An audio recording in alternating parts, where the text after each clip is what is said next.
You've been told to stop eating potatoes. Every doctor, every dietitian, every blood sugar guide on the internet says the same thing. Potatoes are dangerous.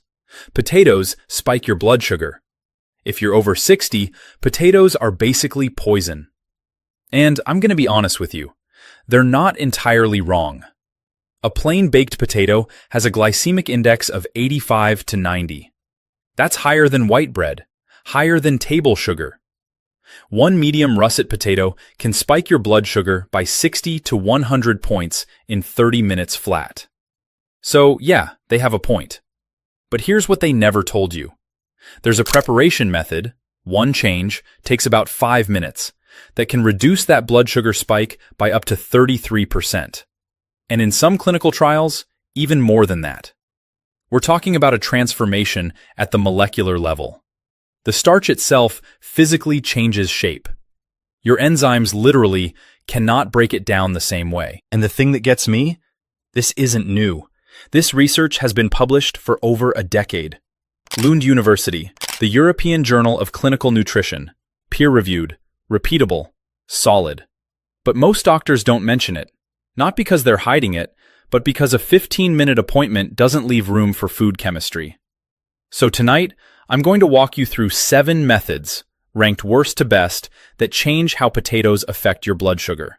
7 methods, each one backed by published research. And method number 1, the one at the top of this list, actually transforms the potato at a structural level. I've never seen anything quite like it. This is Senior Health Blog, and the truth starts now. Before we get into the 7 methods, you need to understand what's actually happening inside your body when you eat a potato. Because once you see this, everything else I'm about to show you is going to make perfect sense. So, you sit down. You eat a baked potato. Feels normal. Tastes great. Nothing dramatic. But inside, it's chaos. Within 15 minutes, glucose starts flooding into your bloodstream. Not a trickle, a flood. By the 30-minute mark, your blood sugar has spiked anywhere from 60 to 100 points. Now your pancreas is scrambling. It's dumping massive amounts of insulin to try to bring that number back down. But here's the problem. And this is the part nobody explains to people over 60. As you age, your cells become less responsive to insulin. It's called insulin resistance. So the glucose stays in your blood. It just sits there, damaging blood vessels, stressing your kidneys, affecting your eyes, all from one potato. And the aftermath? Almost worse. After 2 to 3 hours, that massive insulin response finally catches up. It overshoots, drops your blood sugar below normal. Now you're hypoglycemic, shaky, hungry, craving more carbohydrates. And the cycle starts again. Spike, crash, crave, repeat. This is the blood sugar roller coaster. And it's not just uncomfortable, it's destructive. Research has shown that repeated glucose spikes from high glycemic foods can lead to what's called beta cell exhaustion. Your pancreas literally wears out from overproduction. And here's the thing that nobody talks about. This isn't just a diabetes problem. If you're over 60, even if you've never been diagnosed with diabetes or prediabetes, your pancreas has been doing this for decades. Decades of glucose spikes, decades of insulin surges, decades of wear and tear on a small cluster of cells that cannot regenerate. Every time you eat a hot-baked potato without preparation, you're asking those worn-out beta cells to sprint. And at some point, they can't sprint anymore. That's when your doctor says, "Your numbers are getting high. We should talk about medication." But what if you could take the same food, the same potato you love, and change how your body processes it? What if you could turn that sprint into a walk? That's what this video is about. Now, here's why potatoes are especially dangerous compared to other starches. It comes down to the type of starch inside. Potatoes are dominated by a molecule called amylopectin. And amylopectin is branched. It has a massive surface area. Your digestive enzymes can attack it from hundreds of points simultaneously. So it breaks down fast, very fast. That's why the glucose hits your bloodstream like a freight train. But And this is the critical part. There's another type of starch called amylose. Amylose is linear, compact, much harder for your enzymes to access. And under the right conditions, you can actually force amylopectin to rearrange into structures that behave more like amylose. That's the science behind everything I'm about to show you. Every single method on this list works by doing one thing: slowing down how fast that starch converts to glucose. Some methods do it a little, and one method does it dramatically. Let's start with the least effective and work our way up. Alright, method number 7, the weakest on the list, and honestly, the one that frustrates me the most. Just eat a smaller portion. You've heard this. Your doctor has probably said this. A little bit of potato is fine, just watch your portion size. And look, the math isn't wrong. If you eat half a potato instead of a whole potato, yes, you get fewer total grams of carbohydrate. That's basic arithmetic. But here's what they're not telling you. Even a quarter cup of mashed potato, that's about the size of a golf ball, has a glycemic index in the 80s. The glycemic index doesn't change with portion size. What changes is the glycemic load. And for someone with insulin resistance, even a moderate glycemic load from a high GI food can trigger a disproportionate response. Think of it this way. If someone hands you a cup of gasoline versus half a cup of gasoline, it's still gasoline. You still can't drink it. The danger isn't just the amount, it's the nature of the substance. Small portions of potato still spike your blood sugar. They just spike it slightly less. And for most people over 60 with any degree of insulin resistance, slightly less isn't good enough. So why is this even on the list? Because it's better than nothing. And because I want you to understand the baseline. This is where most dietary advice stops. Eat less. That's it. That's the entire recommendation from 90% of doctors. And for most people over 60 with insulin resistance, that advice is inadequate. It's like telling someone with a leaky roof to put out fewer buckets. Sure, fewer buckets is technically better, but you still have a leaky roof. If you're at a family dinner and someone puts potatoes on the table and you absolutely cannot avoid them, taking a smaller portion is the minimum viable strategy. It's the seatbelt. It won't prevent the crash, but it might reduce the damage. Here's what I actually recommend if you're going to use the portion approach. A quarter cup maximum. That's about the size of a golf ball. And never, I mean never, eat it alone. Always pair it with something else. Which brings me to the methods above this one. Effectiveness rating. About 10 to 15% reduction in total glucose exposure. Not the spike itself, just the total volume of glucose your body has to process. But we can do so much better. Which brings me to method number 6. This one surprises people. The skin of a potato contains fiber.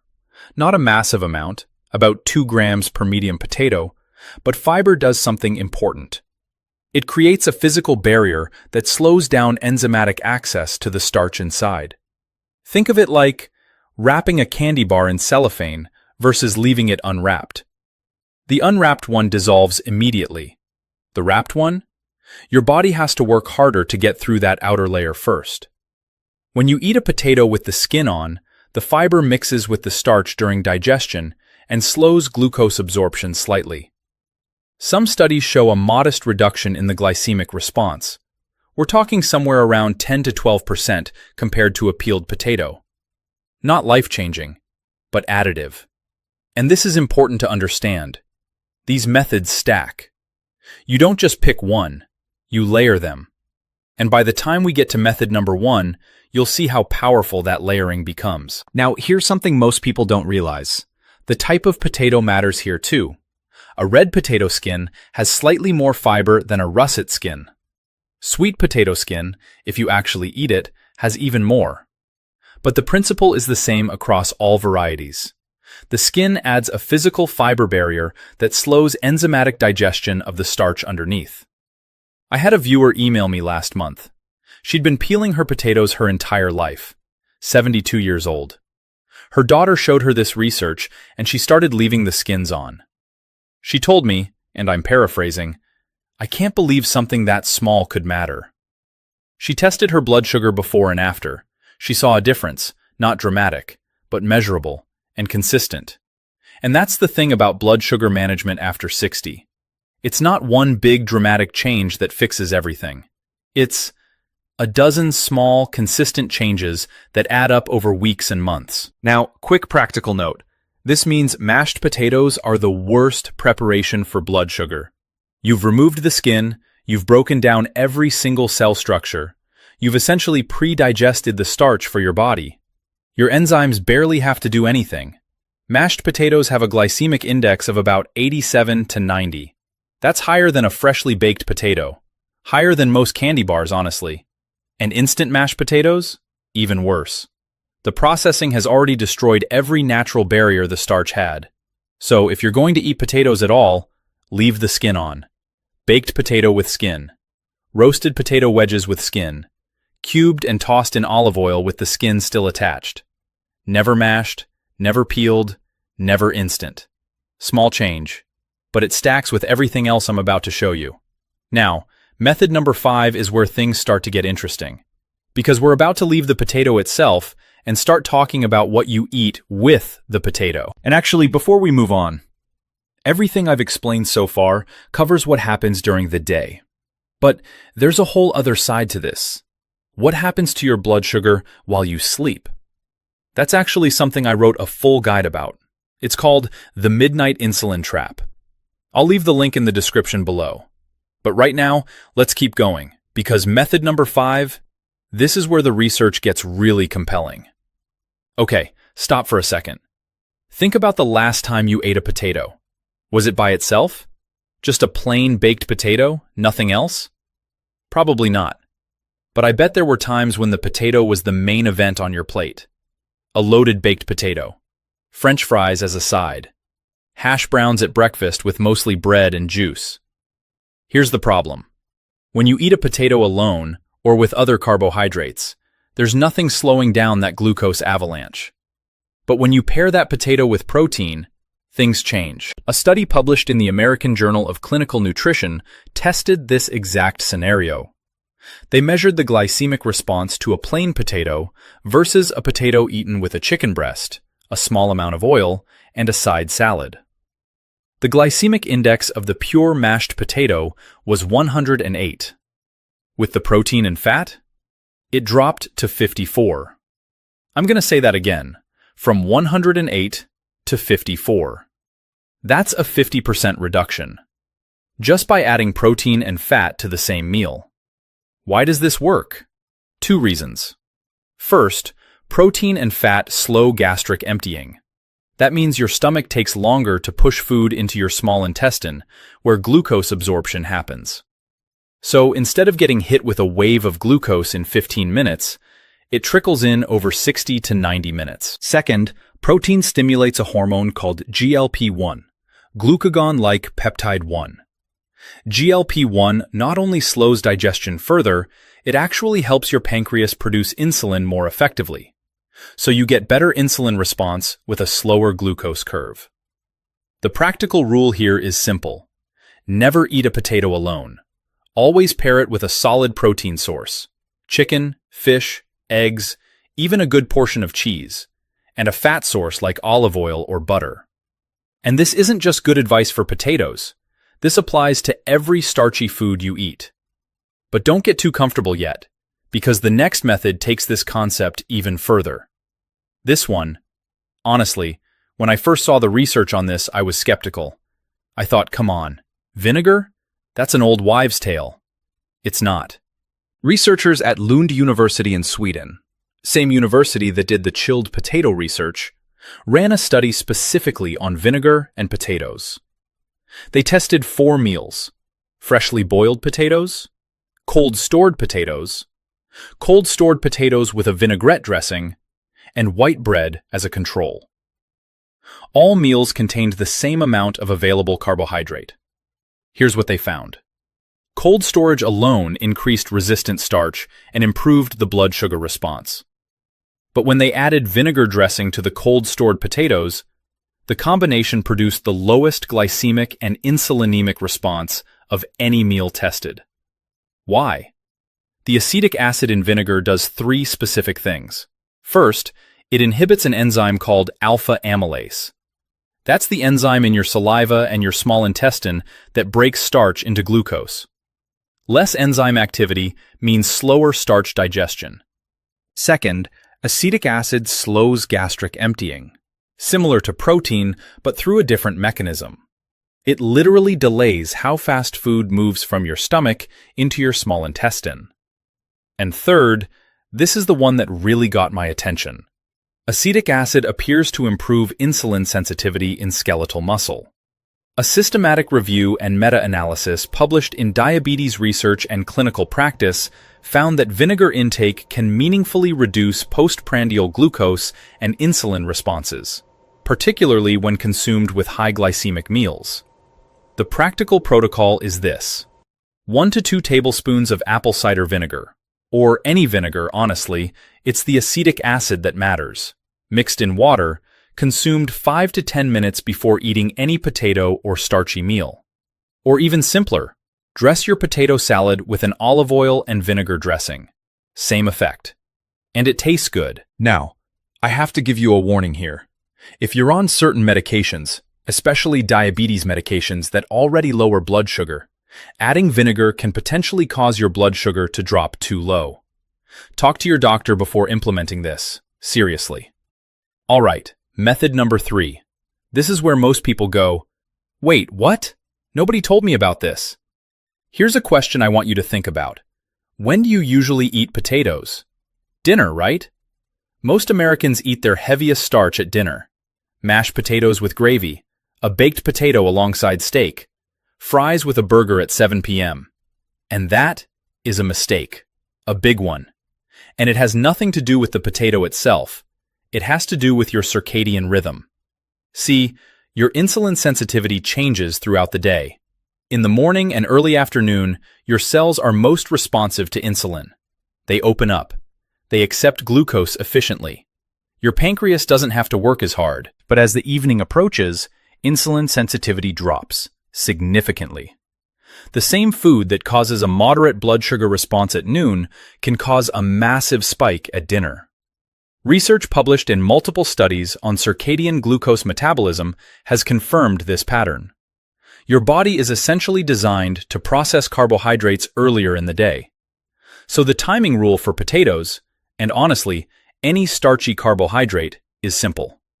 If you're going to eat potatoes, eat them at breakfast or lunch. Never at dinner. Never in the evening. I know. That sounds backwards.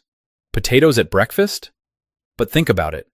A small portion of roasted potato wedges with eggs and vegetables at 8 a.m. Your body handles that completely differently than the same potato at 7 p.m. This single change, moving your starchy carbohydrates to earlier in the day, can reduce the blood sugar impact by roughly 25 to 30% compared to eating the same food at night. Not because the food changed, because your body's ability to handle it changed. And for people over 60, this effect is even more pronounced, because age-related insulin resistance is worse in the evening. Let me say that one more time for the people in the back. Your blood sugar response to any carbohydrate is worse at night. The later you eat starch, the higher and longer the spike. All right, method number 2. And this one, honestly, this might be the most underrated blood sugar strategy I've ever seen. It costs nothing. It takes zero extra preparation. And the research behind it is stunning. It's called food sequencing. And it's exactly what it sounds like.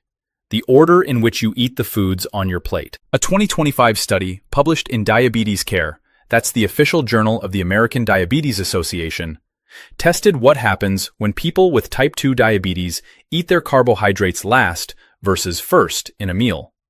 Same food, same quantities, same meal, just different order. The results? When participants ate their vegetables and protein first and saved carbohydrates for last, their incremental glucose peaks were reduced by 44% compared to eating carbohydrates first. 44%. Same meal, different order. And this wasn't just a one-off finding. A Japanese research team studied this approach for 2.5 years in patients with type 2 diabetes. They found sustained improvements in blood sugar control just from eating vegetables before carbohydrates at every meal. Why does this work? Same principles we've been talking about. Vegetables and protein fill your stomach first. They create a fiber and protein barrier that slows gastric emptying. By the time the potato arrives in your small intestine, your digestion is already in slow mode. The glucose trickles in instead of flooding. Here's the practical rule. It's dead simple. Step 1. Eat your non-starchy vegetables first. Salad, broccoli, green beans, whatever's on your plate. Step 2. Eat your protein next. The chicken, the fish, the eggs. Step 3. Wait 5 to 10 minutes if you can. Step 4. Now eat the potato. Last. That's it. You don't change what you eat, you just change the order. And you get a 40+% reduction in your blood sugar spike. And honestly, this is the part that really frustrates me. Because this whole system, the timing, the sequencing, the overnight blood sugar patterns, this is exactly what catches people off guard. You can follow every rule during the day and still wake up with a high fasting number. That's why I wrote The Midnight Insulin Trap. It covers what actually happens to your blood sugar and blood pressure between midnight and 6 a.m., and how to build a nighttime system that works with your body instead of against it. The link is in the description. But let me finish showing you the rest of this list, because we've got the most important section coming up. Okay, stop. Before I reveal method number 1, the most powerful preparation change on this entire list, I need to warn you about 4 mistakes. 4 combinations that will cancel out everything I just taught you. And I'm not being dramatic. These are research-backed. These are real. Mistake number 1. Potato plus sugar drink. If you eat a potato and wash it down with soda, sweet tea, or juice, you just doubled your glucose load. The liquid sugar hits your bloodstream even faster than the potato starch. So now your pancreas is fighting 2 glucose waves simultaneously. The insulin response goes haywire. Even diet soda is problematic because artificial sweeteners can trigger a cephalic insulin response. Your body releases insulin just from tasting sweet. Drink water. Or the vinegar water from method number 4. Never a sweet drink with potatoes. Mistake number 2. Potato plus white bread. This sounds obvious, but it happens constantly. A burger with fries. A baked potato with dinner rolls. You're stacking high-glycemic foods on top of each other. There's no protein or fiber buffer in that combination. It's just starch on starch on starch. Every starchy food amplifies the glycemic impact of the other. This isn't addition, it's multiplication. Mistake number 3. Potato plus late night plus no activity. We covered the timing issue, but if you combine a late evening potato with no physical activity afterward, and then go to bed, you've created the worst possible scenario. Your insulin sensitivity is at its lowest. Your muscles aren't pulling glucose out of your blood because you're sedentary. And overnight, your liver adds even more glucose through gluconeogenesis. This is how people wake up with fasting blood sugar in the 140s and have no idea why. Mistake number 4. Potato plus overcooking. This one is sneaky. The more you cook a potato, especially boiling or mashing, the more you break down the starch granule structure. You're essentially pre-digesting it.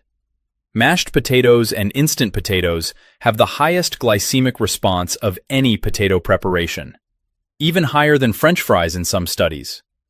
If you overcook your potato and eat it fresh and hot, you've maximized the glycemic index to about 90 to 95. You've created the single worst blood sugar food you can eat. So, to summarize the kill list, never combine potatoes with sugary drinks. Never stack potatoes with other refined starches. Never eat potatoes late at night without activity. And never overcook and serve them fresh. Now, method number 1. This is it. The single most powerful thing you can do to change how a potato affects your blood sugar. And it's backed by research from multiple universities. Published in peer-reviewed journals. Repeatable, measurable, and almost unbelievably simple. Here's what you do. Cook your potato. Any method. Boil it, bake it, roast it. Doesn't matter. Then, put it in the refrigerator for at least 12 hours. Overnight is perfect. Then, reheat it. Microwave, oven, pan, whatever you prefer. That's it. Cook, cool, reheat. What just happened? Something extraordinary. When you cook a potato, the starch granules swell and become gelatinized. That's why cooked potato is soft. That gelatinized starch is extremely easy for your enzymes to break down. That's why fresh, hot potatoes spike your blood sugar so aggressively. But when you cool that cooked potato, the starch molecules, specifically the amylose chains, begin to realign. They form tightly packed crystalline structures through a process called retrogradation. These new structures are what scientists call resistant starch type 3, RS3. And here's the key. Resistant starch resists digestion. Your small intestine enzymes cannot efficiently break it down. So instead of being absorbed as glucose, it passes through to your large intestine, where gut bacteria ferment it, producing short-chain fatty acids like butyrate, which actually improve insulin sensitivity and reduce inflammation. Research published in the European Journal of Clinical Nutrition demonstrated that cold storage of boiled potatoes increased resistant starch content from 3.3 to 5.2% on a starch basis. That's a significant increase. A study in the journal Nutrients found that chilled potatoes reduced glucose spikes and insulin levels compared to freshly cooked potatoes. And the critical finding, this resistant starch persists even after reheating. The crystallized amylose structures are thermally stable. Reheating to normal serving temperatures only reverses about 20 to 25% of the resistant starch formation. The net result? Clinical studies show this cook-cool-reheat method can reduce the blood sugar spike from potatoes by 25 to 40%. And here's what makes this even more powerful. You can do it multiple times. Research published in the International Journal of Food Sciences and Nutrition tested multiple heating and cooling cycles on tubers. They found that repeated cook-cool cycles further increased resistant starch content. 3 cycles produced significantly more resistant starch than a single cycle. So if you really want to maximize this effect, cook a batch of potatoes on Sunday, cool them overnight, reheat Monday, cool again, reheat Tuesday. Each cycle creates more resistant starch. Now let me give you a practical picture of what this looks like in real life. Because I know some of you are thinking, this sounds like a lot of work. It's not. Sunday evening, you boil or bake 6 medium potatoes. Takes about 30 minutes of mostly hands-off time. You let them cool on the counter for half an hour, then put them in a container in the fridge. Done. That's your 5 minutes of actual effort. Monday, you pull 2 potatoes out, slice them up, toss them in a pan with olive oil and a splash of vinegar, maybe some rosemary and garlic. Reheat for 10 minutes. Eat them alongside your eggs at breakfast, or with a chicken breast at lunch. Tuesday, you do the same thing with 2 more. Wednesday, 2 more. 1 batch, 1 cooking session. 3 days of potato meals that have fundamentally different blood sugar effects than anything you've been eating. And here's something that really surprised me when I dug into this research. Potato salad, the kind you make with cooled potatoes, olive oil, and vinegar, is actually one of the lowest glycemic potato preparations you can eat. It naturally incorporates the cook-cool method and the vinegar protocol and the fat pairing, all in one dish. So, Grandma's potato salad? Turns out she was ahead of the science. Now, combine this with everything else I've shown you. Method number 1. Cook, cool, reheat. Gives you the resistant starch transformation. Combine it with method number 2, food sequencing, eat the potato last, and you get the 44% reduction from sequencing on top of the resistant starch benefit.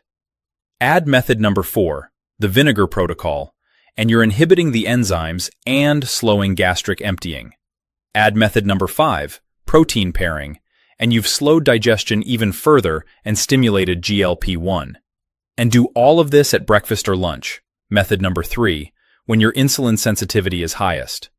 Stack all 7 methods together, and that potato goes from being your worst enemy to something your body can actually manage. That's not my opinion.